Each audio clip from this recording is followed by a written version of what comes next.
Hello बच्चों, I am your biology educator Muskan Sharma and welcome to our YouTube channel Biogenes. I hope you all are doing well. So this is the third lecture of chapter Cell the Unit of Life. Last lecture में हम लोगों ने prokaryotic cell का structure, उसके different organelles के functions, इन चीज़ों के बारे में डिस्कस किया था और आज की क्लास में we are going to discuss about the structure of eukaryotic cell. Eukaryotic cells जो होती हैं प्रोकैरियोटिक सेल से कंपैरेटिवली साइज में बड़ी होती हैं। दूसरी चीज इसके अंदर true membrane bound nucleus present होता है और मेम्ब्रेन बाउंड सेल ऑर्गेनल्स भी होते हैं। यूकैरियोटिक सेल्स प्रेजेंट होती है हमारे चार किंगडम्स के अंदर। कौन कौन से चार kingdom? The first one we have is protista. Kingdom protista के जितने भी ऑर्गेनिजम्स हैं जैसे कि अमीबा, पैरामीशियम, यूग्लिना, डायटम्स, इन सब के अंदर हमें यूकैरियोटिक सेल होती है। ये सब यूकैरियोट्स होते हैं। इसके अलावा we have fungi, kingdom plantae and kingdom animalia. ये जो चार किंगडम हैं, इन चारों किंगडम के सभी ऑर्गेनिजम्स जो हैं यूकैरियोट्स होते हैं, यानी कि सबके अंदर हमें यूकैरियोटिक सेल देखने को मिलती है। Now let's discuss about some differences in case of plant cell and animal cell. तो हम यहाँ पे एक तरफ लेके चलते हैं एनिमल सेल और दूसरी तरफ हम बना लेते हैं प्लांट सेल।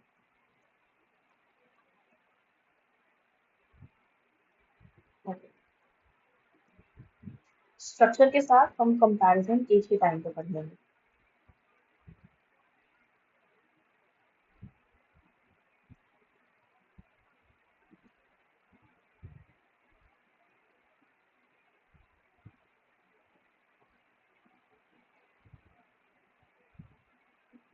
कुछ इस तरीके का स्ट्रक्चर हमारी एनिमल सेल का दिया है हमें एनसीईआरटी में। ओके,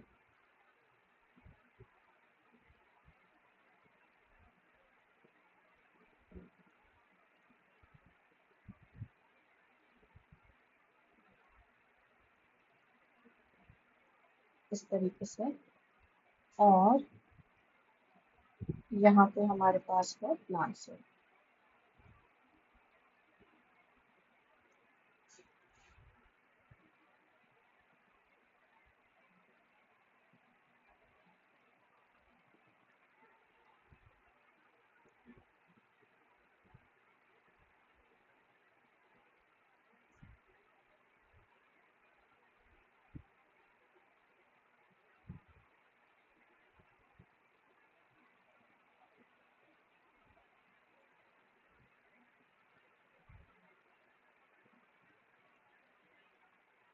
कुछ इस तरीके से हमें प्लांट सेल का स्ट्रक्चर गिवन है।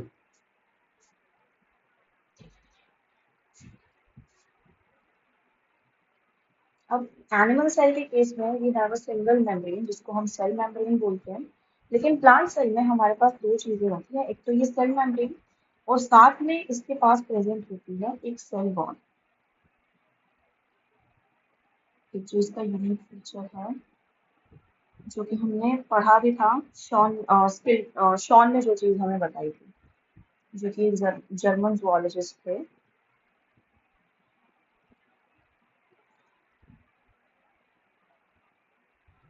इस तरीके से यहाँ पे प्रेजेंट होती है एक सेल वॉल।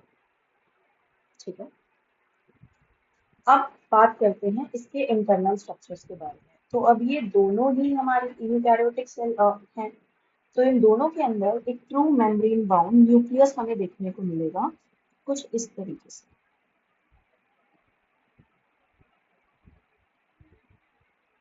इन दोनों में ही प्रेजेंट होगा एक न्यूक्लियस और न्यूक्लियस के अंदर एक स्ट्रक्चर होता है जिसको हम बोलते हैं न्यूक्लियोलस। ठीक है, न्यूक्लियस के अंदर एक स्ट्रक्चर होता है जिसको हम क्या बोलते हैं? न्यूक्लियोलस बोलते हैं। इसके अलावा इन दोनों के अंदर हमें देखने को मिलेगी एंडोप्लाज्मिक रेटिकुलम, जो कि होती है इन कॉन्टिन्यूशन ऑफ न्यूक्लियर एनवलप। कुछ इस तरीके से इसमें हमें देखने को मिलेगी एंडोप्लाज्मिक रेटिकुलम।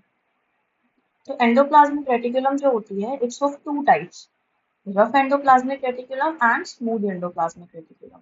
तो न्यूक्लियर एनवेलप के साथ कॉन्टिन्यूशन में जो प्रेजेंट होती है वो होती है हमारी रफ एंडोप्लाज्मिक रेटिकुलम, जिसके ऊपर प्रेजेंट होते हैं छोटे छोटे राइबोसोम्स, और उनमें से कुछ राइबोसोम्स होते हैं जो कि न्यूक्लियस के ऊपर न्यूक्लियर मेम्ब्रेन पे भी प्रेजेंट होते हैं।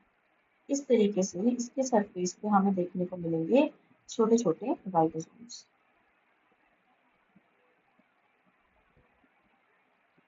Like this. ठीक है।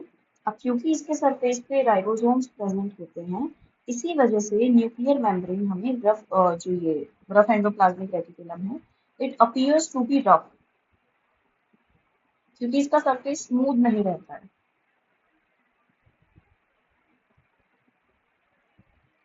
ठीक है, समवट लाइक दिस। ये हो गई हमारी रफ एंडोप्लाज्मिक रेटिकुलम। अब इसी के साथ यहाँ पे प्रेजेंट होती है स्मूथ एंडोप्लाज्मिक रेटिकुलम भी, जिसके ऊपर राइबोसोम्स प्रेजेंट नहीं होंगे, और इसीलिए हम उसको स्मूथ एंडोप्लाज्मिक रेटिकुलम बोलते हैं।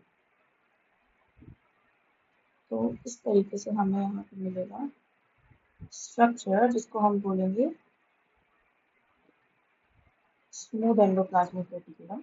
ये मैंने छोटे छोटे नेटवर्क बनाए हैं, लेकिन एंडोप्लाज्मिक रेटिकुलम बहुत डेंस नेटवर्क की फॉर्म में सेल के अंदर प्रेजेंट होती है, और क्योंकि इसमें मुझे और चीजें भी आप लोगों को शो करनी है। इसके अलावा यहाँ पे प्रेजेंट होती है हमारे पास गोल्जी कॉम्प्लेक्स, गोल्जी बॉडी या गोल्जी अपैरेटस जिसको हम बोलते हैं। ठीक है, दोनों में ही मिलेगी। ये चीजें जनरली पास पास प्रेजेंट होती हैं, एंडोप्लाज्मिक रेटिकुलम, गोल्जी, क्योंकि ये लोग कोऑर्डिनेटेड मैनर में काम करते हैं और एक सिस्टम बनाते हैं जिसको हम एंडोमेम्ब्रेन सिस्टम बोलते हैं। इसके अलावा इसके अंदर हमें मिलती है माइटोकॉन्ड्रिया। ठीक है, इसके अंदर हमें दिखाई देती है माइटोकॉन्ड्रिया।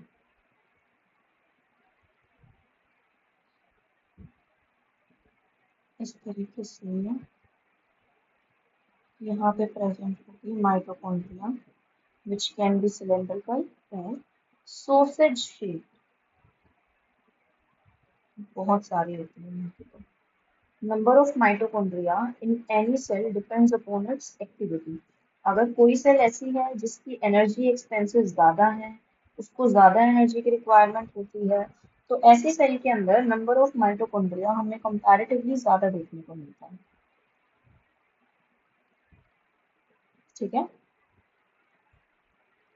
इसके अलावा एक चीज जो कि प्लांट सेल में होती है but is absent in case of animal cell, we have plastids. ठीक है, प्लास्टिड्स प्रेजेंट होते हैं, अलग अलग शेप के होते हैं प्लास्टिड्स भी, और तीन टाइप्स के होते हैं। एक ल्यूकोप्लास्ट जो कि स्टोरेज के लिए होते हैं, क्लोरोप्लास्ट जिसके अंदर क्लोरोफिल होती है, क्रोमोप्लास्ट जिसमें कोई और कलर पिगमेंट प्रेजेंट होता है। Chloroplast is also a type of chromoplast. इसके अलावा अ, इसके अंदर वैक्यूल प्रेजेंट होते हैं। Just a moment.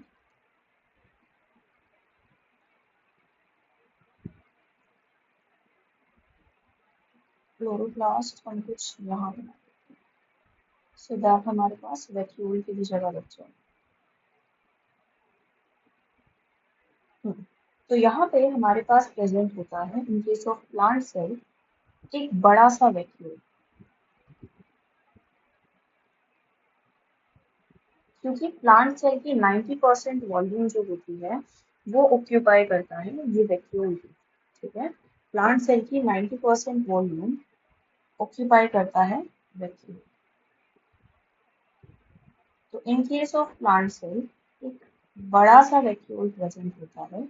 Animal cell के अंदर भी वैक्यूल्स हमें मिलते हैं, लेकिन डिफरेंस ये होता है कि यहाँ पे जो ये वैक्यूल्स होते हैं साइज में छोटे होते हैं। ठीक है, एनिमल सेल के केस में जो वैक्यूल्स होते हैं these are smaller in size. इसके अलावा एक चीज जो एनिमल सेल के अंदर होती है सिर्फ but is absent in case of animal cell, वो है सेंट्रियोल। ठीक है, एक स्ट्रक्चर होता है जिसको हम सेंट्रोसोम बोलते हैं, जिसके अंदर दो सेंट्रियोल देखने को हमें मिलते हैं। इस तरीके का सिलेंड्रिकल स्ट्रक्चर होता है, दो होते हैं ये। ठीक है, which are found to be perpendicular to each other. इस तरीके से एक सेंट्रोसोम के अंदर दो सेंट्रोल प्रेजेंट होते हैं, सेल डिवीजन में ये हेल्प करने का काम करते हैं। ये सिर्फ एनिमल सेल में प्रेजेंट होते हैं और प्लांट सेल के अंदर ये सेंट्रियोल एब्सेंट होते हैं। ठीक है, इसके अलावा हमारे पास यहाँ पे प्रेजेंट होते हैं छोटे छोटे स्ट्रक्चर्स जिनको हम बोलते हैं राइबोसोम्स। अब कुछ राइबोसोम तो मेम्ब्रेन के ऊपर बाउंड है, लेकिन कुछ राइबोसोम्स ऐसे भी होते हैं जो कि मेम्ब्रेन के ऊपर प्रेजेंट नहीं होते हैं, अलग से होते हैं, फ्री साइटोप्लाज्मिक राइबोसोम्स बोलते हैं उनको हम। ठीक है, फ्री राइबोसोम होते हैं जो कि यहाँ पे हमें देखने को मिलते हैं। ठीक है, मेम्ब्रेन पे बाउंड नहीं होंगे, ऐसे ही इसमें प्रेजेंट होंगे। तो ये हमारे हो गए कुछ राइबोसोम्स। इसके अलावा यहाँ पे हमें देखने को मिलता है लाइसोसोम।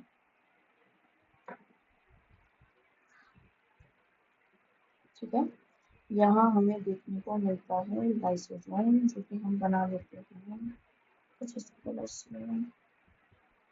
ओके, ठीक है, तो कुछ छोटे छोटे स्ट्रक्चर्स हमें देखने को मिलते हैं जिनको हम बोलते हैं क्या, लाइसोसोम्स।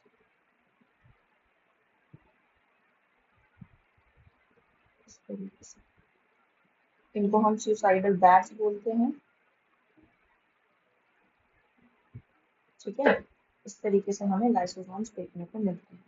इसके अलावा और भी छोटी छोटी माइक्रो बॉडीज प्रेजेंट होती है जिनको हम बोलते हैं पेरोक्सीसोम्स। अगर सेल के अंदर कोई पेरोक्साइड प्रेजेंट है तो उसको ये वाटर में और ऑक्सीजन में कन्वर्ट करने का काम करते हैं। इस तरीके से माइक्रो बॉडीज इनको हम जनरली बोलते हैं। और यहाँ पे हमें देखने को मिलती हैं छोटे छोटे थ्रेड लाइक स्ट्रक्चर्स जिनको कि हम बोलते हैं माइक्रोट्यूब्यूल्स।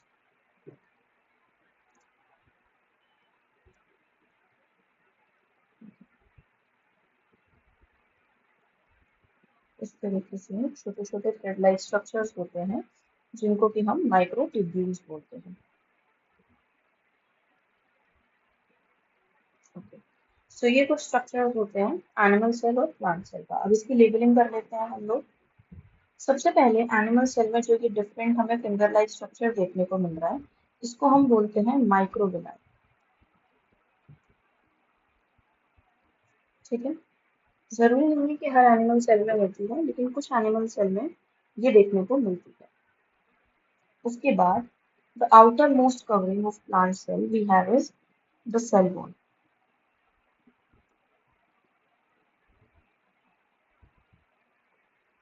ठीक है, फिर दोनों के अंदर जो कॉमन है इज द सेल मेम्ब्रेन, जिसको हम प्लाज्मा मेम्ब्रेन भी बोलते हैं। और ये प्लांट सेल की प्लाज्मा मेम्ब्रेन। फिर हमें ऊपर ऊपर स्ट्रक्चर दिखाई दे रहा है which is common in both is lysosome. तो इसको हम यही लेबल कर लेते हैं, ये रहा लाइसोसोम। ठीक है, next we have rough endoplasmic reticulum, यानी कि RER। ये रही हमारी rough endoplasmic reticulum.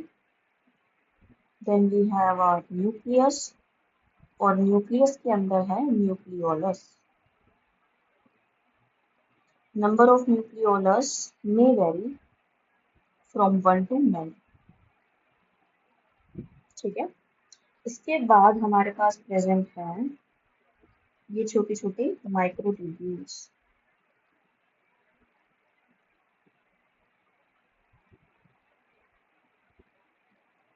Both in case of plant cell and animal cell, ये इसका साइटोस्केलेटन बनाने का काम करती है। ठीक है, then we have Golgi body, जिसको गोल्जी अपैरेटस या गोल्जी कॉम्प्लेक्स भी बोलते हैं, तीनों सेम चीज है। उसके बाद हमारे पास प्रेजेंट है हमारी स्मूथ एंडोप्लाज्मिक रेटिकुलम, यानी कि SER।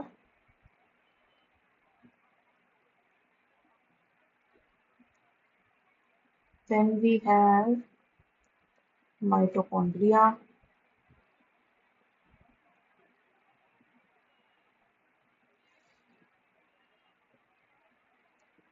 Vacuole,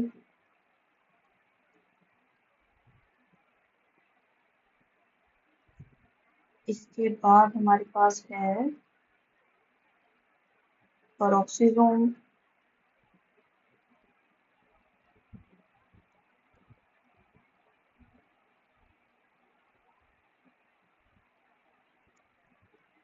then we have 80s ribosome. Prokaryotic cell में 70s राइबोसोम थे, यहाँ पे 80s राइबोसोम है। जो एंडोप्लाज्मिक रेटिकुलम पे है वो भी, और जो यहाँ पे है वो भी। ठीक है। उसके बाद प्लांट सेल में डिफरेंट देखने को हमें मिलता है, which is plastid, and in case of animal cell we have a centriole. ठीक है, तो ये स्ट्रक्चर्स होते हैं which are found to be present in case of both plant cell and animal cell. इसके अलावा प्लांट सेल के case में कुछ छोटी छोटी ओपनिंग्स देखने को मिलती हैं, जिनको हम बोलते हैं प्लाज्मोडेस्मेटा। ये साइटोप्लाज्मिक कनेक्शंस होते हैं। ये इस सेल को अपने नेबरिंग सेल जो होती है, इसके साइड में कोई भी जो सेल प्रेजेंट होगी उससे कनेक्ट करने का काम करती है। तो ये जो हमें बीच में ओपनिंग्स देखने को मिल रही हैं, इनको हम बोलते हैं प्लाज्मोडेस्मेटा। प्लाज्मोडेस्मेटा होता है साइटोप्लाज्मिक कनेक्शन। ठीक है, तो ये स्ट्रक्चर होता है प्लांट सेल और एनिमल सेल का। अगर एक कंपैरिजन हम देखें तो कंपैरिजन यहाँ पे ये होगा कि अगर मैं लेके चलूं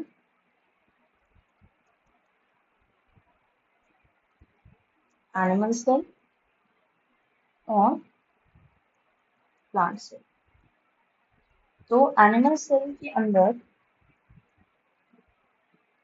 सेंट्रियोल प्रेजेंट है, which is absent in case of plant cell. Plant cell के अंदर सेल वॉल प्रेजेंट है, जो कि एनिमल सेल में एब्सेंट होती है। तो एनिमल सेल में सेल वॉल एब्सेंट होगी, जो बट प्लांट सेल में प्रेजेंट होती है। उसके बाद प्लास्टिड। एनिमल सेल में plastid is absent, but in case of plant cell plastid is present. और इसके अलावा जो वैक्यूल है, एनिमल सेल के केस में we have many small vacuoles,